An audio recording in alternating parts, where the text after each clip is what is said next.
So hello everyone, welcome back to our YouTube channel. दोस्तों, कैसे हैं आप सभी लोग। उम्मीद करता हूं आप सभी बहुत अच्छे होंगे और आप सभी लोगों ने अपनी आंसर की भी देख ली होगी। ठीक है, देखिए दोस्तों, आंसर की देखने के बाद में ना बहुत ज़्यादा बच्चों को डाउट आ रहा है कि सर मेरे 80 प्लस मार्क्स हैं और फिर भी मैं कंफ्यूज हूँ, क्या मेरा सिलेक्शन हो पाएगा या नहीं हो पाएगा। ठीक है, पहली चीज़ तो दोस्तों ये है। दूसरी चीज़ दोस्तों बात करेंगे कि क्या 60 नंबर वाले 70 नंबर वाले भी सेफ़ हैं, क्या इनका भी सिलेक्शन हो सकता है। दोस्तों, मैं आपको ना 2-3 चीज़ें समझाऊंगा जो कि आपको समझनी चाहिए अगर आप भी रेलवे टेक्नीशियन ग्रेड 3 में इस बार नौकरी लेना चाहते हैं। ठीक है, सबसे पहली तो बात आपको एक ये समझनी चाहिए कि भाई यहाँ पर जो आपकी पोस्ट है ना, वो लगभग 40 तरह की पोस्ट है ना। अब देखो, ज़्यादातर जो आपको कैंडिडेट्स देखने के लिए मिलेंगे वो आईटीआई वाले कौन से हैं, जैसे आपका फीटर हो गया, ठीक है, उसके अलावा आपका इलेक्ट्रीशियन हो गया, उसके अलावा दोस्तों यहाँ पर आपका वेल्डर हो गया, उसके अलावा जैसे यहाँ पर आपका डीजल मैकेनिक हो गया। तो ये 4-5 ट्रेड ऐसी हैं कि जहाँ पर आपको कैंडिडेट्स बहुत ज़्यादा नंबर्स में मिल जाते हैं, है ना। अब एक चीज़ तो क्लियर है कि जब आपका एग्ज़ाम चल रहा था, अब मान के चलो यहाँ पर जो आपने जो आपके क्वेश्चंस हैं जिसमें दोस्तों आपने यहाँ पर जो आपको लगता था कि हाँ भाई इस क्वेश्चन में दिक्कत हो सकती है, तो ऑब्जेक्शन जो लगाना था उसकी जो डेट है वो अब दोस्तों वहाँ पर हो चुकी है क्लोज। ठीक है, देखा जाए तो यहाँ पर जो आपके नंबर ऑफ क्वेश्चंस में जो बच्चों ने ऑब्जेक्शंस लगाए हैं ना, वो बहुत कम लगाए हैं। देखा जाए अगर हम ग्रेड 1 की यहाँ पर बात करें ना, तो उसके अकॉर्डिंग यहाँ पर एग्ज़ाम लेवल में भी और आपके ऑब्जेक्शंस में भी बहुत ज़्यादा फ़र्क है। यानी दोस्तों यहाँ पर टेक्नीशियन में देखा होगा, जब आपका ग्रेड 1 का यहाँ पर आंसर की रिलीज हुई थी तो 60 से 65 नंबर भी लाना बहुत मुश्किल यहाँ पर हो रहा था। लेकिन यहाँ पे जैसे ही टेक्नीशियन ग्रेड 3 का यहाँ पर आंसर की आई है ना, तो कोई तो बोल रहा है मेरे 80 प्लस है। देखिए दोस्तों, वीडियो में आगे बढ़ने से पहले आप सभी के लिए बहुत बड़ी गुड न्यूज़ है। जी हाँ दोस्तों, यहाँ पर देखिए आपको बहुत जल्द रेलवे ग्रुप डी की वैकेंसी देखने के लिए मिलने वाली है। तो यहाँ पर आज हम बात करने वाले हैं रेलवे ग्रुप डी की बेस्ट बुक के बारे में, जो कि चक्षु पब्लिकेशन की है। दोस्तों, इस किताब के अंदर आपको मिलता है थ्योरी के साथ साथ प्रीवियस ईयर क्वेश्चन, वो भी चैप्टर वाइज। ठीक है, यहाँ पर आपको 500 से भी ज़्यादा यहाँ पर एमसीक्यू क्वेश्चन देखने के लिए मिलेंगे। साथ ही यहाँ पर जो भी चीज़ें आपके एग्जाम के पॉइंट ऑफ व्यू से बहुत ज़्यादा इंपॉर्टेंट है ना दोस्तों, जो ट्रेंडिंग में चीज़ें पूछी जा रही हैं वो सारी आपको यहाँ पर देखने के लिए मिलेगी। और सबसे अहम बात दोस्तों इसकी ये है कि यहाँ पर आपको जितने भी रेलवे में क्वेश्चन प्रीवियस ईयर में पूछे गए हैं ना, वो सारे देखने के लिए मिलेंगे। देखिए दोस्तों, यहाँ पर चक्षु पब्लिकेशन वालों के यहाँ पर रेलवे ग्रुप डी के प्रैक्टिस सेट भी आते हैं, जिससे आपकी तैयारी और भी ज़्यादा मजबूत होगी। साथ ही यहाँ पर आपको रेलवे मैथ्स, रेलवे रीजनिंग और रेलवे सामान्य ज्ञान सभी बुक्स देखने के लिए मिल जाती है। तो दोस्तों, सोचना किस बात का, इन बुक्स की जो लिंक है मैंने नीचे डिस्क्रिप्शन में दे रखी है। अगर आप भी चाहते हैं कि इस बार रेलवे ग्रुप डी में आपका सिलेक्शन हो, तो फटाफट से आज इनको ऑर्डर कर लीजिए। दोस्तों, नीचे डिस्क्रिप्शन में आपको लिंक मिल जाएगी।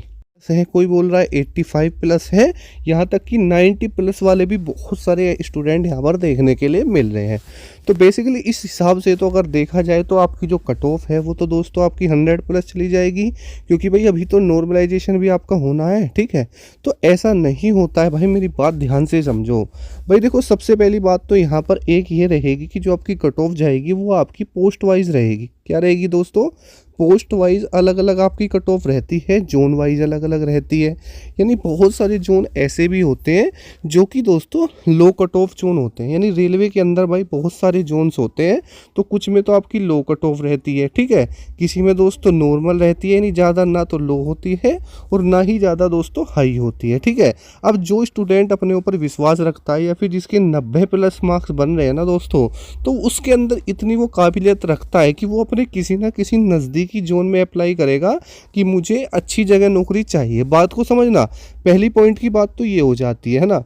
दूसरी पॉइंट की बात आपको ये समझनी चाहिए कि यहाँ पर आपका जो सिलेक्शन होगा वो पोस्ट वाइज है, अलग अलग।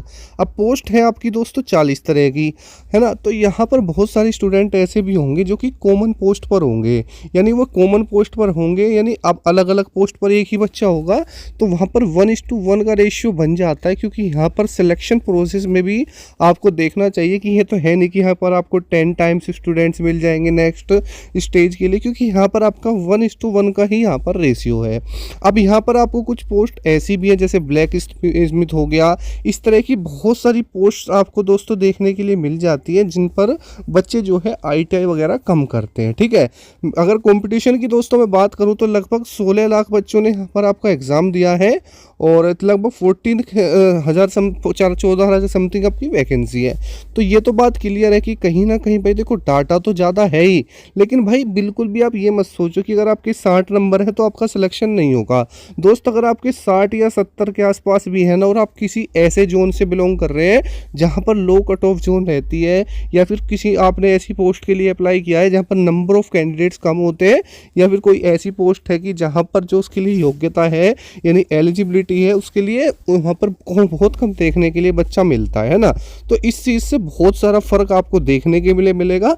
बाकी जैसे भी चीज़ें हैं आपके सामने हैं, और जो भी साथ ही डिमोटिवेट हो रहे हैं ना भाई, बिल्कुल भी डिमोटिवेट मत हो। कल मेरे पास एक बच्चे का भी यहाँ पर जो है कॉल आया था कि सर मेरे 82 मार्क्स हैं और मैं OBC से हूँ और मुझे लग नहीं रहा मेरा सिलेक्शन हो जाएगा। तो भाई ऐसी जो माइंड में आपकी चीज़ें हैं ना, तो आपको यहाँ पर क्या किया गया है दोस्तों, मिसगाइड किया गया है। ठीक है, तो अगर आपको इतने नंबर लाने पर भी अगर आपको मन में डाउट है तो फिर आपको क्या ही बोला जाए। ठीक है, तो मैं आपसे ये रिक्वेस्ट करूँगा कि आप ज़्यादा सोचना बंद करें, और अगर आपके यहाँ पर 70+ हैं और आप किसी ऐसे जोन से हैं जो थोड़ा लो कट ऑफ जोन रहता है तो आपके चांसेस है। बाकी दोस्तों फिर भी मैं आपको बताऊं तो जो भी साथी ITI वाली पोस्ट से अप्लाई किए हैं और उनके यहाँ पर 70+ है तो उनके अभी चांसेस दोस्तों हैं, क्योंकि नॉर्मलाइजेशन भी है। बाकी PCM की दोस्तों थोड़ी हाई जाएगी क्योंकि नंबर ऑफ वैकेंसी कम है दोस्तों। ठीक है, तो कमेंट सेक्शन में दोस्तों आप कमेंट करके ज़रूर बताना कि आपका क्या डाउट, आप कुछ पूछना चाहते हैं या फिर आपको क्या लगता है, अपनी राय जरूर दें। मिलते हैं नेक्स्ट वीडियो में। जय हिंद, वंदे मातरम दोस्तों।